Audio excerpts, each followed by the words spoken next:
मुंबई ते गोवा हा प्रवास तर अनेकांच्या आठवणींचा भाग आहे, नाही का? पण या आठवणीसोबतच डोळ्यासमोर येते ती म्हणजे ट्रॅफिक जॅम आणि तासनतास लागणारा वेळ. पण आता असं वाटतंय की हे चित्र लवकरच बदलणार आहे. कारण गेल्या जवळपास एका दशकापासून रखडलेला मुंबई गोवा महामार्ग अखेर पूर्ण होण्याच्या मार्गावर आहे.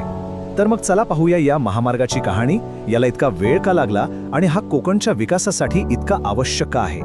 या संपूर्ण गोष्टीला नीट समजून घेण्यासाठी आपण काही महत्त्वाच्या मुद्द्यांवर नजर टाकू. सगळ्यात आधी मंत्र्यांनी नुकतंच काय आश्वासन दिलंय ते पाहू. मग हा रस्ता कोकणची लाईफलाईन का मानला जातोय, याला पूर्ण व्हायला 1 दशक का लागलं, आणि शेवटी यामुळे नक्की काय आर्थिक बदल होतील आणि भारताच्या मोठ्या इन्फ्रास्ट्रक्चर प्लॅनमध्ये याचं काय स्थान आहे, हे सगळं आपण जाणून घेऊया.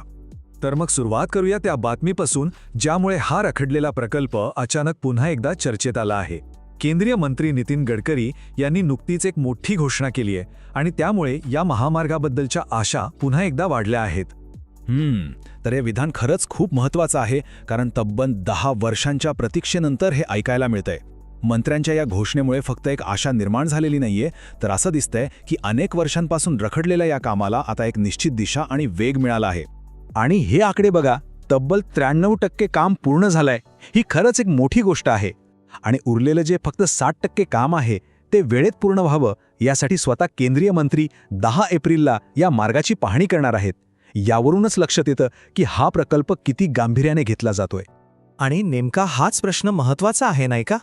की इतक्या अडथळ्यांनंतर 1 दशक उलटून गेल्यावर पूर्ण होणारा हा महामार्ग भारताच्या पश्चिम किनाऱ्यांसाठी नक्की काय अर्थ ठेवतो? तो फक्त एक रस्ता असेल की कोकण आणि संपूर्ण पश्चिम किनाऱ्याच्या विकासाचं एक नवं पान उलगडेल? चला याच प्रश्नाचं उत्तर शोधूया. पण मुद्दा असा आहे की हा महामार्ग इतका चर्चेत का आहे? लोक इतक्या आतुरतेने याची वाट का पाहत आहेत? हे समजून घेण्यासाठी आपल्याला थोडं मागे जाऊन या महामार्गाची गरज काय आहे हे बघावं लागेल. याला कोकणची जीवनरेखा असं का म्हटलं जातं तेच आता पाहूया. ही तुलनाच बघा ना, सगळं काही स्पष्ट होईल. कल्पना करा, एका बाजूला आहेत अरुंद रस्ते, प्रचंड ट्रॅफिक आणि तब्बल 12 ते 13 तासांचा थकवाणारा प्रवास, आणि दुसऱ्या बाजूला एक असा महामार्ग जिथे हेच अंतर फक्त 6 तासांत कापता येईल. प्रवास होईल एकदम सुरळीत आणि वेगवान. म्हणजे विचार करा, इथे फक्त वेळेचीच नाही तर इंधन आणि आपल्या ऊर्जेचीही किती मोठी बचत होणार आहे. या महामार्गाचं ऑफिशियल नाव आहे नॅशनल हायवे 66 किंवा NH66. पण लक्षात घ्या, हा फक्त मुंबईला गोव्याशी जोडणारा एक रस्ता नाहीये. हा तर भारताच्या संपूर्ण पश्चिम किनारपट्टीला समांतर धावणारा एक प्रचंड महत्त्वाचा मार्ग आहे.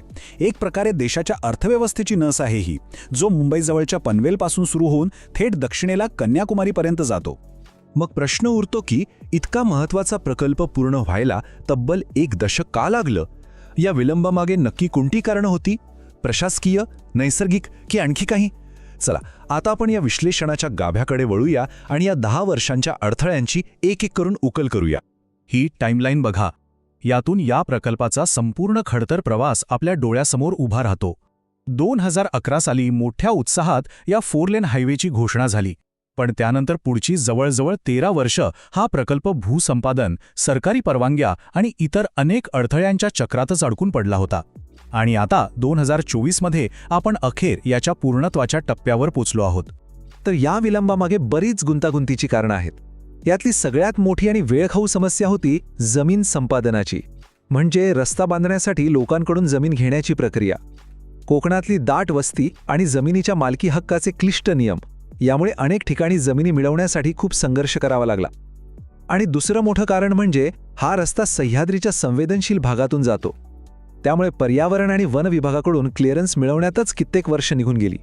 आणि एवढंच नाही, या सरकारी विलंबात भर पडली ती कॉन्ट्रॅक्टर्सच्या प्रॉब्लेम्सची.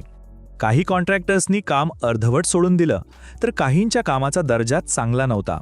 आणि ह्या सगळ्यावर भर म्हणून होती कोकणची भौगोलिक परिस्थिती आणि तिथला प्रचंड पाऊस. विचार करा, दरवर्षी पावसाळ्यात डोंगराळ भागात काम करणं किती कठीण असेल, आणि सखल भागांमध्ये तर पाणी साचून काम थांबायचं. हे एक मोठं नैसर्गिक आव्हान होतं. पण ठीक आहे, या सगळ्या अडथळ्यांवर मात करून हा महामार्ग आता प्रत्यक्षात येतोय.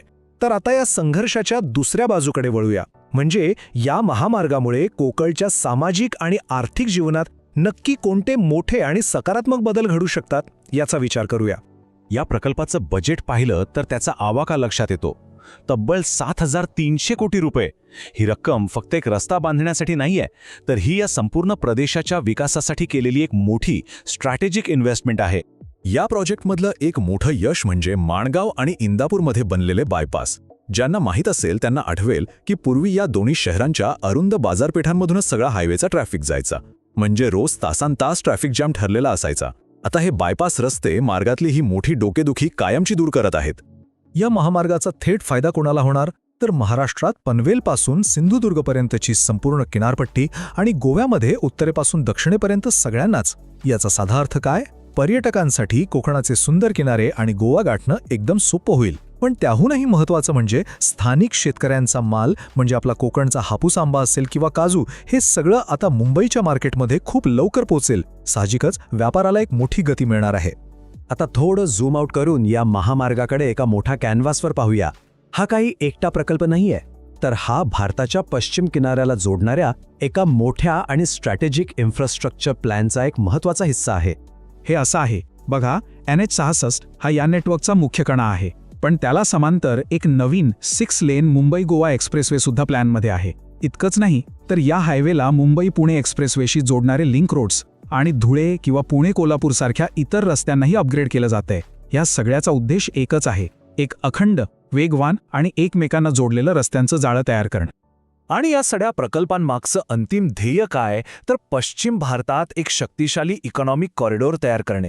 हा कॉरिडॉर या भागातली मोठी मोठी औद्योगिक केंद्र, JNPT सारखी बंदरं आणि कोकण गोव्यासारखी पर्यटन स्थळं या सगळ्यांना एकमेकांशी जोडून विकासाचे एक नवीन इंजिन म्हणून काम करेल.